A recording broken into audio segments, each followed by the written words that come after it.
of this planet. I come to compete. Crash Team Racing is one of my favorite kart racing games of all time. It's fun, silly, and has aged very well. It was followed up by a sequel in 2003 called Crash Nitro Kart. It follows the same formula and the mechanics are basically unchanged. I found it to be more challenging than its predecessor, but in my opinion it's not as polished. Developed by Beenox and published by Activision, Crash Team Racing Nitro-Fueled was released for Xbox One, PlayStation 4, and Switch in June 2019. For this review I played the PS4 version, because it has exclusive content. Nitro-Fueled is a remaster or remake of Crash Team Racing and also includes content from Crash Nitro Kart and Crash Tag Team Racing. It supports up to 4 players locally, comes with online multiplayer, over 50 playable characters, and about 40 tracks to race on.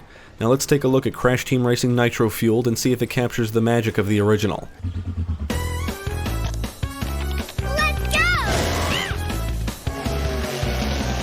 The adventure mode from Crash Team Racing returns, but now you can select a difficulty and there's 2 ways to play through it. The classic version is just like the adventure mode in the original game. Whatever character you choose you're stuck with and there's no customization. The Nitro-Fueled version allows you to switch between any unlocked characters and customize them before races. The plot is unchanged, but the cutscenes were redone, and there's new voice performances. The story goes that an alien known as nitrous oxide threatens to turn the Earth into a concrete parking lot unless the fastest racer on the planet can beat him. You progress through the adventure just like you did in the original. Everything from winning trophies to gem cups is here. While I appreciate the developers keeping the adventure mode intact, I do wish it was expanded considering characters and tracks from Crash Nitro Kart are present. You can race as any of the Nitro Kart characters if they're unlocked, but you can only race on the tracks in the other game modes. Nitro-Fueled allows you to customize your characters and karts. You can choose different characters and character skins, kart bodies, wheels, paint jobs, and stickers, and you'll unlock these things as you play the game. You'll fill up your Nitro Gauge and earn Wumpa coins for participating in races and battles. The Nitro Gauge is like an experience system, and you'll unlock specific things for reaching certain Nitro tiers. Furthermore, some of the unlockable characters and customization items grant you bonus Nitro. Now, the amount of things you can unlock in this game is impressive, and just playing through the adventure won't even unlock half the characters. You can spend Wumpa coins to unlock additional characters and customization items in the pit stop. This is where Microtransactions comes in. I know that's considered a bad word and I'm not a huge fan myself. To be clear, you can unlock almost everything without spending a dime, but because you don't earn a lot of coins from races and battles, it's going to be a grind. The alternative is to spend real money on Wumpa coins. I know, pure evil, right? Honestly, my biggest issue with this isn't even the microtransactions. It's the fact you need an internet connection to access the pit stop.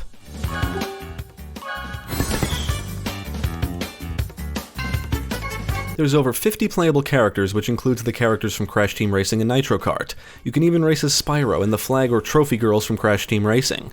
Nitro-Fueled has changed the way you unlock certain characters. For example, you unlock bosses simply by beating them in the adventure mode, and now you can race as nitrous oxide. Now, if you keep the driving style set to classic, each character will have their own stats in speed, acceleration, and turn. However, there are multiple driving styles to select from, and if you choose anything other than classic, it will change the stats of whatever character you select. It's significant because it means characters and karts are cosmetic. Crash can have the same stats as Tiny, and Nitrous Oxide can have the same stats as Coco, and you can change driving styles before races. It's actually really cool.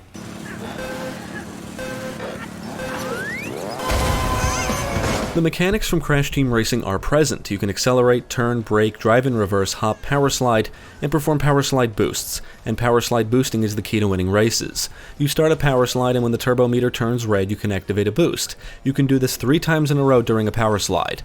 Hopping at the top of ramps and inclines will result in air, and the more air you get, the more of a boost you'll get when you land. Now, I've read an article or two that mentions a learning curve. I really didn't understand it because I don't find the original game to be that difficult. It's all about mastering the power slide boosting, which I don't think is that hard to do. It wasn't until Jeremy acquired the game and we discussed our experiences with it that I started to understand this whole learning curve thing. Now, I played the original a lot as a kid, so it's easy for me to jump into the game and get comfortable. If you're coming off other kart racers with different drifting or power slide mechanics and have never played this, it's going to feel different and may take time to get used to. However, this only applies to those really looking to master the game. Nitro-Fueled is very accessible and should appeal to a wide audience. Whether you win or lose, you're usually rewarded with something, whether it be Nitro, Wumpa coins, or customization items. And in the adventure mode, I was always unlocking something. Nitro-Fueled gives you plenty of reasons to keep playing, and the gameplay is a lot of fun.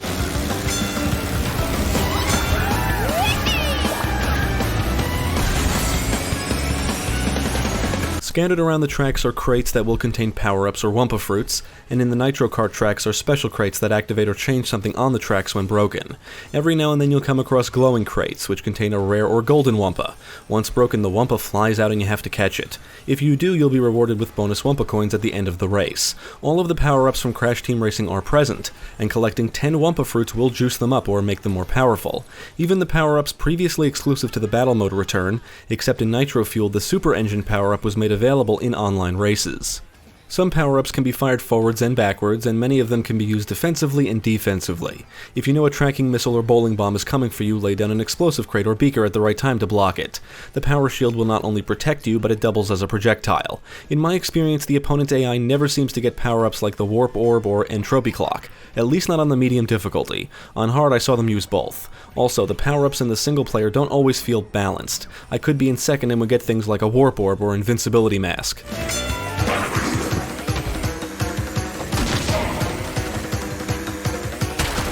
I think the added option of selecting difficulty levels for the adventure mode is a good thing, because if you mastered the mechanics and memorized the tracks in the original game, it wasn't really hard to win races, at least in my experience.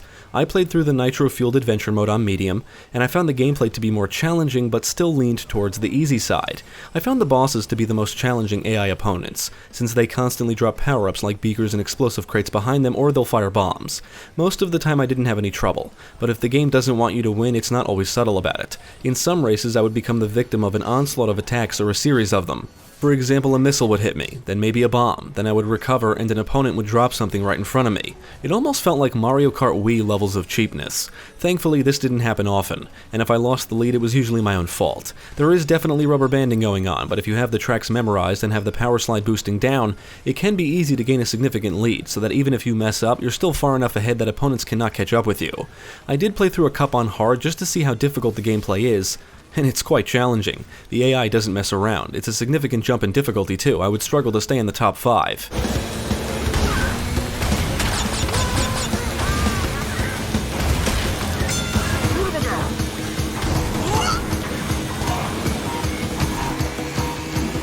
I was able to participate in several online races. I even won a few. Unfortunately, you cannot set up cup races or even choose from the large roster of tracks. It gives you several to vote on, and that's it.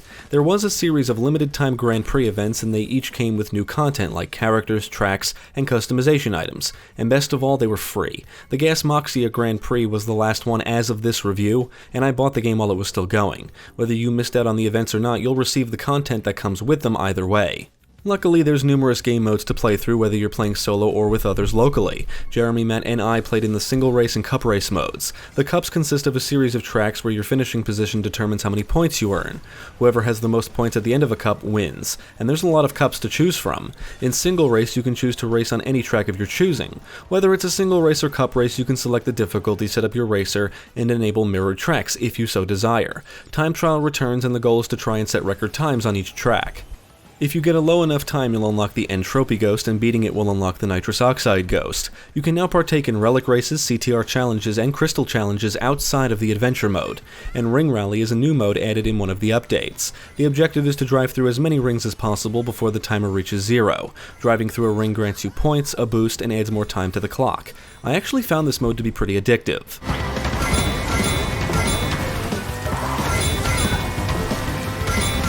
The battle mode allows you to play with AI opponents. The game comes with battle arenas from both Crash Team Racing and Nitro Kart, and there's multiple battle modes to select from. You can battle it out for points, there's a capture the flag mode, a last car driving mode. In the crystal grab mode, the objective is to collect more crystals than your opponents, and then there's steal the bacon, which is just a one flag capture the flag type of mode. You can customize the battles by selecting how many players, AI opponents, set up a time limit, point limit, how many lives, you can set up teams, and you can enable or disable individual power-ups. I appreciate the amount of tweakable options, and allowing players to play against bots is pretty cool in my opinion.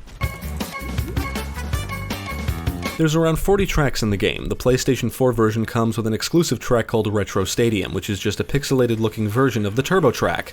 The pixelated look is supposed to make veterans go, ooh, nostalgia. But in reality, I would have preferred a brand new track. The adventure mode won't expose you to half of the total tracks available, only those from Crash Team Racing. You can race on the Nitro Kart and bonus tracks in the other game modes.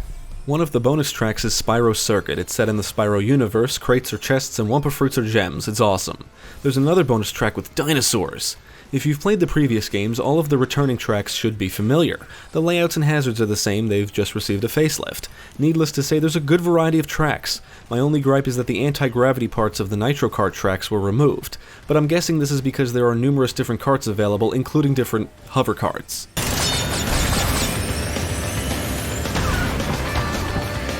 Crash Team Racing Nitro-Fueled is a colorful and gorgeous looking game. The characters and environments are extremely well detailed, the animations are great, the textures are crisp, and the visual effects are excellent. There are some added effects which make the impact of attacks look and feel more satisfying. As you race around the tracks, you'll see different creatures doing things in the backgrounds, and there's new foliage, buildings, and other things added in that breathe more life into the environments. All of the music from the previous games is present here. You can switch between the original and remastered versions, and it all sounds great. The soundtrack consists of very catchy and whimsical tunes that match the game's cartoony style.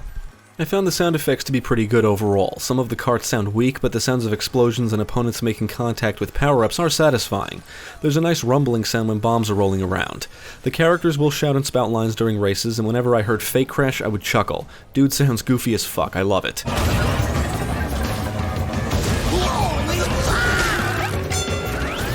The audio-visual presentation really nails the silly and cartoony aesthetic. On the technical side, I did play this on a PS4 Pro and did not encounter any bugs, but the load times are quite long, and that's my biggest issue with the game. On the plus side, I did not notice any frame rate dips. The gameplay was smooth even when playing in split screen.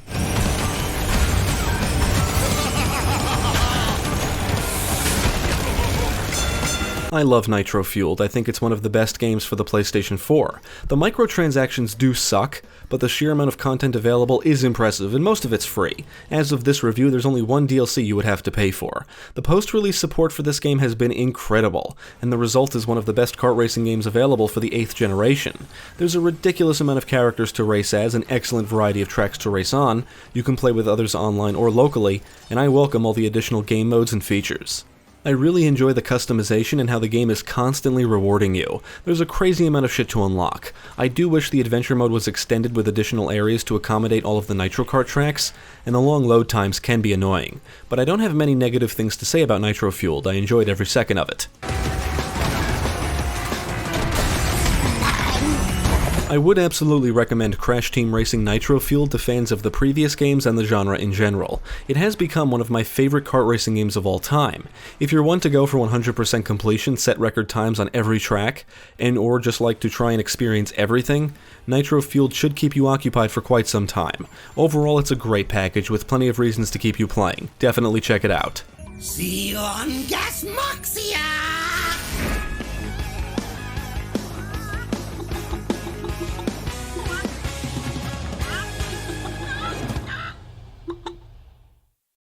Thank you for watching. If you enjoyed this video, check out the rest of our channel, follow us at the links below, and you can also support us on Patreon. If you're interested in more gaming content, check out our friends over at Gamecast.